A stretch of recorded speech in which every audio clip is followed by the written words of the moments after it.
Buenos días a todos nuestros escuchas. Les hablamos desde Momento Maquiavélico a todos los devotos de la virtud, con la intención de discutir hoy un tema también muy reciente que es muy fecundo para todo tipo de comentarios y de lucubraciones y que resulta muy interesante tomando en cuenta la actual dinámica geopolítica en el Medio Oriente. Y es la acusación que ha hecho la Corte Penal Internacional hace 2 días contra, entre otros actores, el primer ministro de Israel, Benjamin Netanyahu. Y esto en el marco, por supuesto, de la escalada de la guerra que empezó el 7 de octubre del año pasado entre el Estado de Israel y la organización fundamentalista nacionalista palestina Hamas. Hoy estamos acá, como en todos nuestros programas, la doctora Rosalena Martínez, doctora en Ciencias Políticas, y quien le habla, el politólogo David Bastar. Hola David, ¿cómo estás? Sí, bueno, el tema es un tema muy interesante porque una vez más se pone en primer plano el tema de la justicia internacional y sobre todo la justicia penal internacional. Cada vez que se habla de la CPI o de la Corte Penal Internacional, eh, se evidencia la necesidad de hacer algunas precisiones. Primero, en primer lugar, es muy importante aclarar que la Corte Penal Internacional no tiene nada que ver ni es la Corte Internacional de Justicia. Son dos tribunales internacionales diferentes. Por un error, sobre todo periodístico, se suele hacer referencia a ellas, a las dos, a ambas cortes, como si fueran la misma. Y ellas solamente coinciden en el lugar donde están ubicadas, que es en la ciudad de La Haya,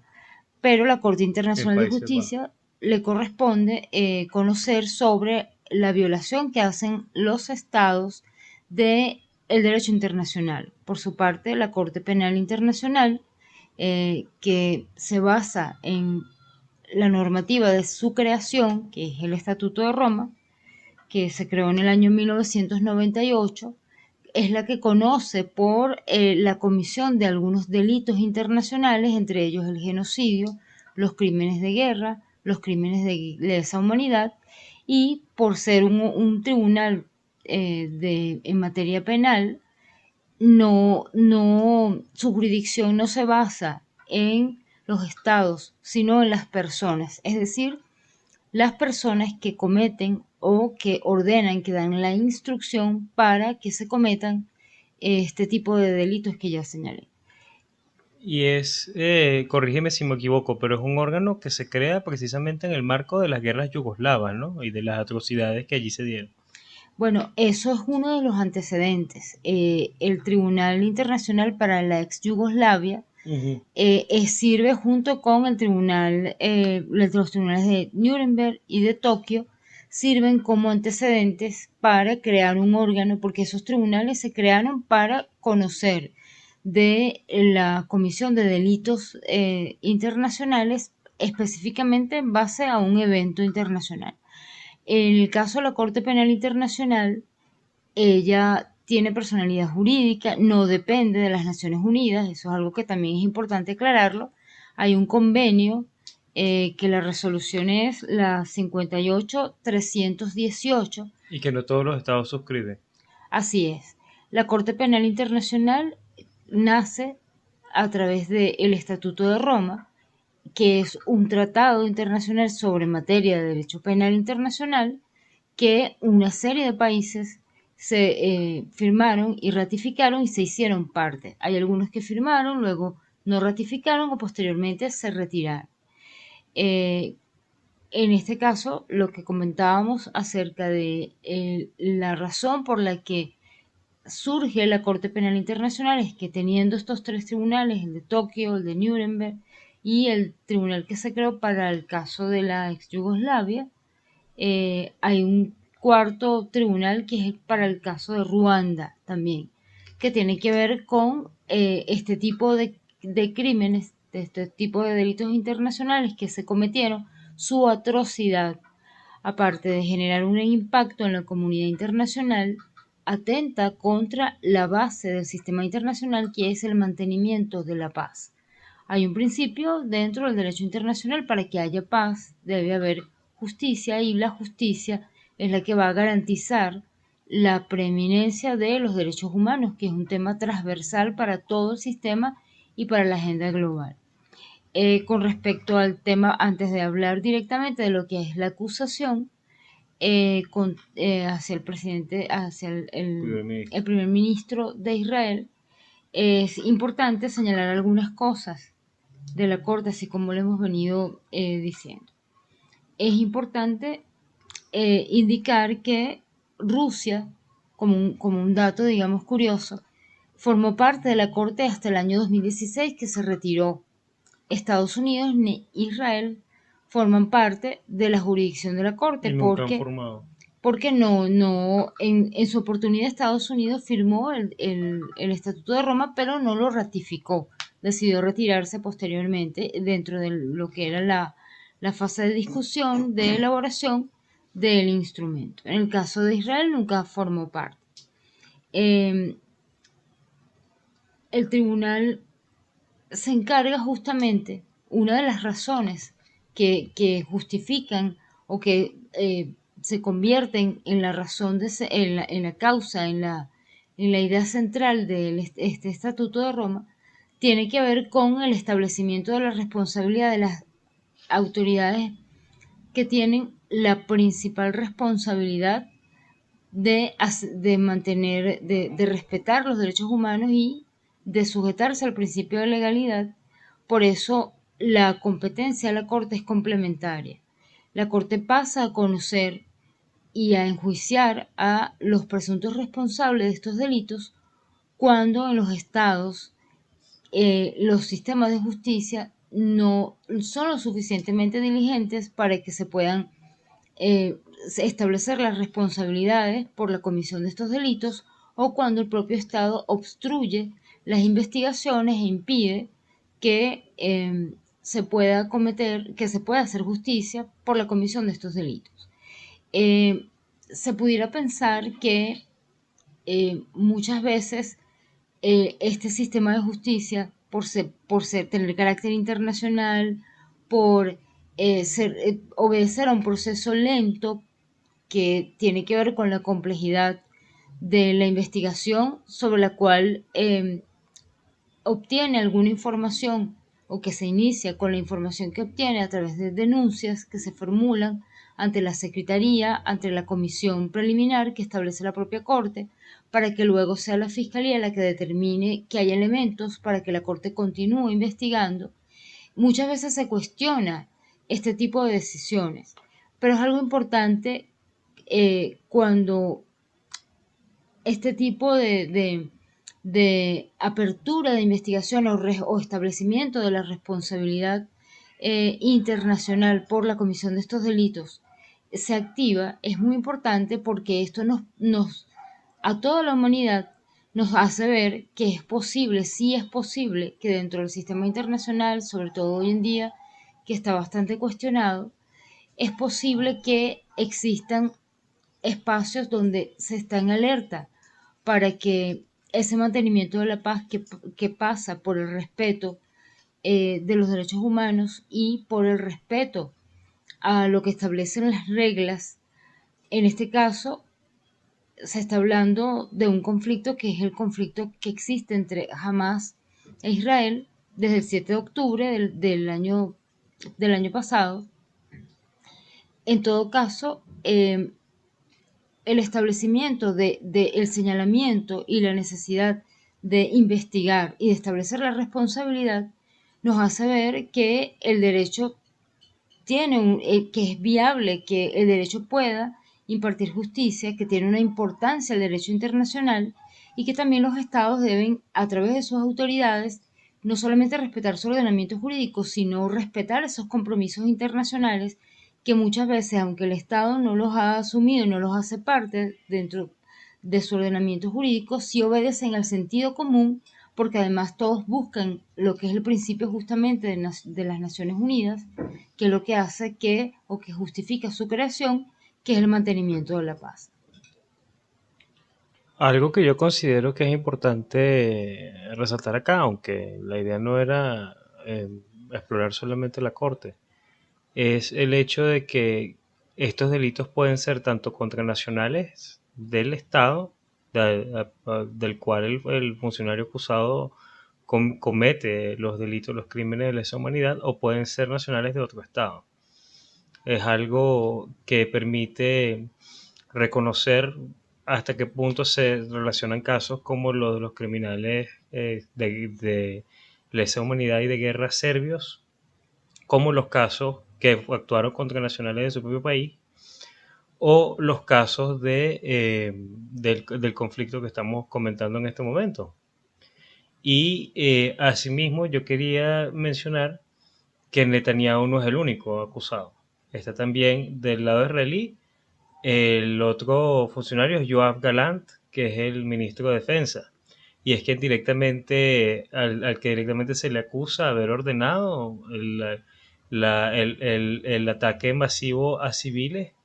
con armas convencionales que no fueron usadas contra un ejército regular, sino contra civiles. Y a su vez, del lado palestino, se acusa a el que es cabeza del buró político de Hamas, que es Ismail Haniyeh, que tiene años siéndolo, y al comandante directo del brazo militar de Hamas, que si mal no recuerdo se llama Qassam, el brazo militar, que es Yahya Sinwar, y es al que Israel pues, directamente acusa de haber planificado, de haber orquestado las incursiones a lo largo de toda la frontera sur del desierto del Negev de los hechos del 7 de octubre, donde se estima que murieron 1.100 civiles israelíes. Y la Corte, en un esfuerzo, el fiscal Karim Khan, en un esfuerzo por tomar en cuenta los crímenes conforme la evidencia los delata la comisión de los delitos, sin asumir postura en un escenario tan maniqueo y que tiene tantos aspectos de guerra absoluta, de guerra total, conforme a la definición de Clausewitz, que es la tendencia a llegar a los extremos y donde cada uno de los actores aspira a la destrucción del otro, no hay términos medios. La Corte más bien, siendo fiel a los preceptos del sistema internacional, acusa a partes iguales, tanto a unos actores como a otros, y esto suscitó, yo creo que eso suscitó mayor ofensa hacia los acusados que el hecho de que los acusaran. Si uno observa las reacciones, por ejemplo, de Netanyahu y del gabinete del gobierno israelí, ellos no se ofendieron porque los acusaran, se ofendieron porque los compararon a Hamas. Y a su vez, Sinwar, y Sinwar, que fue el que se pronunció, dijo que estaban equiparando a víctimas con victimarios a lo largo de esta dinámica, pero ninguno negó la acusación, lo cual es algo bastante curioso. Y otra cosa que quisiera comentar es que es tentador, como tú muy bien expresaste hace rato, es tentador desestimar la autoridad de la Corte Penal Internacional por el hecho de que no existe una autoridad formal supraestatal o no hay un Estado mundial que sea capaz de obligar a, por medio de la fuerza, por medio del monopolio legítimo de la violencia, que unos acusados enfrenten la justicia por mecanismos formales. Pero aún así, la compulsión de la Corte y de las instituciones políticas del sistema internacional sigue siendo tan eficiente que uno ha visto casos como, por ejemplo, en la orden de captura, la orden de arresto que emitió el mismo fiscal Karim Khan el año pasado hacia el presidente ruso Vladimir Putin, fue suficiente para que él decidiera no acudir a la reunión de los BRICS, a la cumbre de los BRICS en Sudáfrica, porque Sudáfrica es un estado que suscribe El Estatuto el de Roma. Estatuto de Roma. Y es algo que uno dice, bueno, eh, si no, si ya eso es una consecuencia, o sea, ya, y una consecuencia tangible. Ninguno de estos acusados tendría la libertad suficiente para desplazarse en un mundo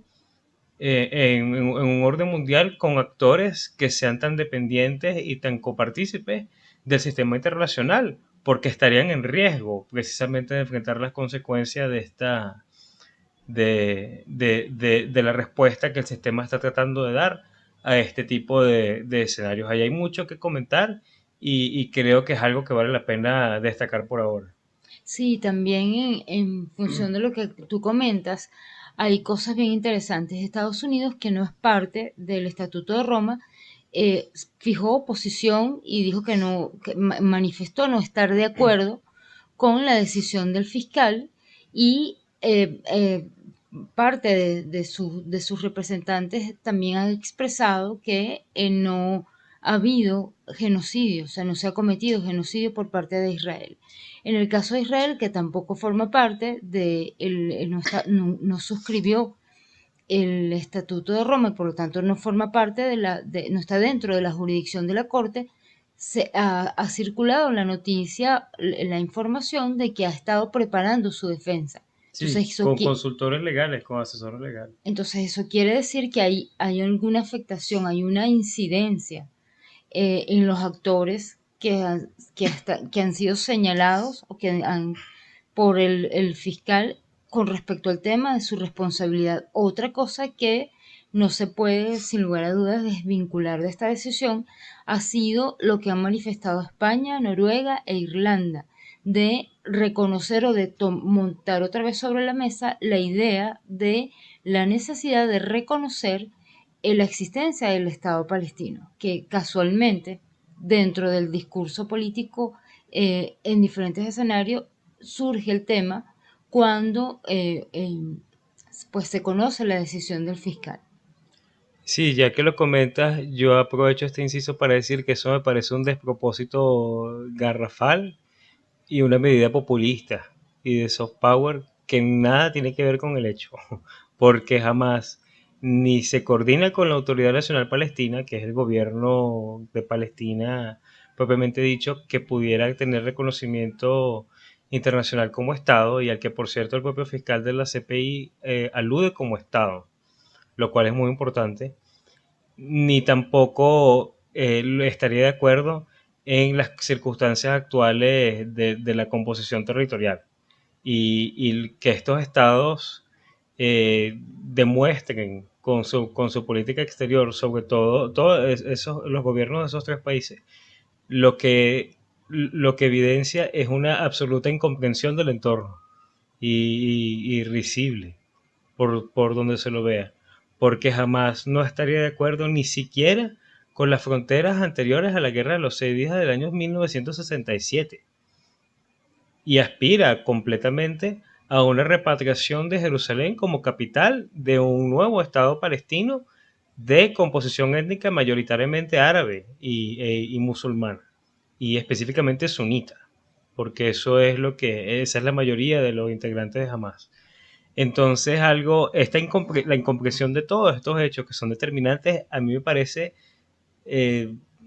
abismal de parte de estos países y estos gobiernos mediocres que se deciden por este tipo de medidas. Sí, bueno, sin lugar a dudas, en esta etapa del conflicto, estas posiciones muchas veces lo que generan es mayor tensión, Y nacen mayor, de la emotividad. mayor tensión que además no busca o no termina incidiendo de manera positiva o sentando las bases para un, una posible solución al conflicto o por lo menos un posible cese al fuego prolongado para que se puedan recomponer algunas cosas. En ese sentido, con respecto a lo que tiene que ver con el reconocimiento del Estado palestino, los Estados Unidos han manifestado que eso pudiera ser factible siempre y cuando se involucre en ese reconocimiento a Israel. Es decir, Como que, siempre, que siempre había estado eso sobre la mesa. tienen Por lo menos los acuerdos de Oslo. ambas partes tienen que llegar a un consenso para que pueda haber una paz, aunque sea una paz entre comillas, aunque sea una paz en letras minúsculas, que pueda por lo menos hacer que el cese al fuego se pueda lograr y se puedan recomponer los espacios y se puedan tomar decisiones mucho más sensatas. Con respecto al impacto que la decisión de Karim Khan ha tenido a nivel internacional, bueno, como señalé lo que expresó Estados Unidos, eh, ahora me refiero a la posición que ha fijado Macron. Francia, que ha sido un país que ha tratado de articular algún proceso de negociación, que ha manifestado desde el primer día que se produjeron los hechos, su intención de mediar, de hacer ofertas, de construir una ruta de paz para que se pueda poner fin al conflicto. Ha manifestado su presidente que está de acuerdo, que le parece justo la decisión de ordenar la captura de ambas partes, de los representantes de los dos bandos en conflicto, porque hace justamente alusión a todos los intentos que los países árabes, Egipto, Francia, han tratado de articular para buscar un posible acuerdo que pueda lograr crear unas condiciones para que las partes puedan sentarse a negociar una vez más, eh, dentro de lo que ha sido el trayecto largo que tiene ese conflicto, para que puedan sentarse en esta oportunidad en una mesa de negociación y tratar sin, sin, sin la contienda, sin digamos, el enfrentamiento vivo, lograr algún acuerdo que pueda satisfacer las demandas básicas y darle un poco de paz a esa región. Sí, yo creo que Francia, no sé, tal vez no se le olvida que la mitad del Medio Oriente fue suyo al capturado unilateralmente, decidido unilateralmente con los acuerdos Sykes-Picot después de la Primera Guerra Mundial, y que tiene una suerte de deber espiritual con la manutención de toda esa región. Y me imagino que el irredentismo francés se irá por esa vía, para bien o para mal. Pero, y la gran hipocresía de todos esos actores occidentales. Pero hay un tema que me parece muy interesante y que es lo que menos se ha discutido de estos acontecimientos, y casualmente es lo que más incidencia va a tener a largo plazo. Todos estos actores que interceden, los estados fundamentalmente, entre Egipto e Irán, todo lo que está en medio,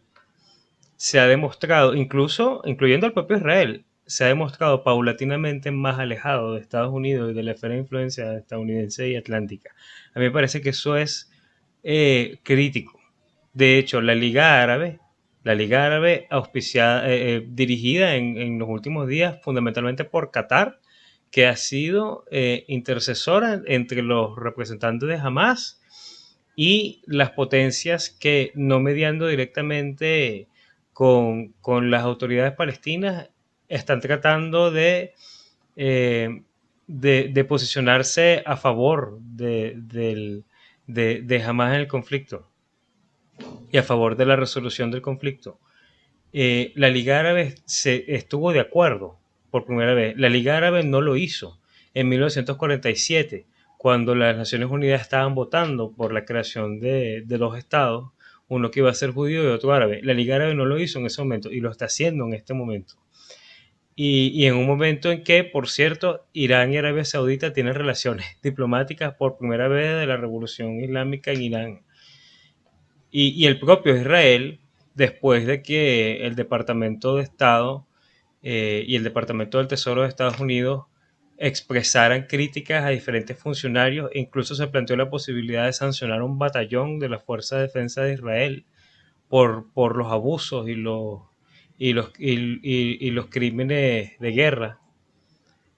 El propio Israel se ha mostrado bastante antagónico con el gobierno de Joe Biden, y esto teniendo en cuenta toda una serie de realidades que todo el mundo da por hechas, como las del lobby israelí y el sionismo internacional, y la profundidad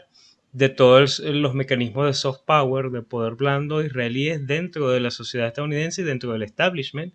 que el politólogo John Mearsheimer, de una manera muy elocuente y muy precisa, ha plasmado en su libro El lobby israelí, que es uno de los libros fundamentales para discutir este tema. Incluso el propio Netanyahu, en una entrevista que tuvo en los últimos días, dijo que en Gaza moría menos gente por hambre que en Estados Unidos. O sea, allí lo que está pasando por debajo de la mesa es que Estados Unidos está perdiendo la influencia en Medio Oriente. Y hay actores críticos para, para entender ese proceso. Y uno de los cuales que no se dice es China. China ha hecho posible tanto el entendimiento entre estados que tenían una rivalidad aparentemente reconciliable y evidentemente eh, una guerra prolongada a través de terceros actores, a través de proxies, como era el caso de Irán y Arabia Saudita. Eh, China, a partir de la inversión económica en Medio Oriente, ha alejado a los actores de la esfera de influencia estadounidense y me parece que eso es fundamental. Eh, bueno, para cerrar, yo lo que quisiera expresar es que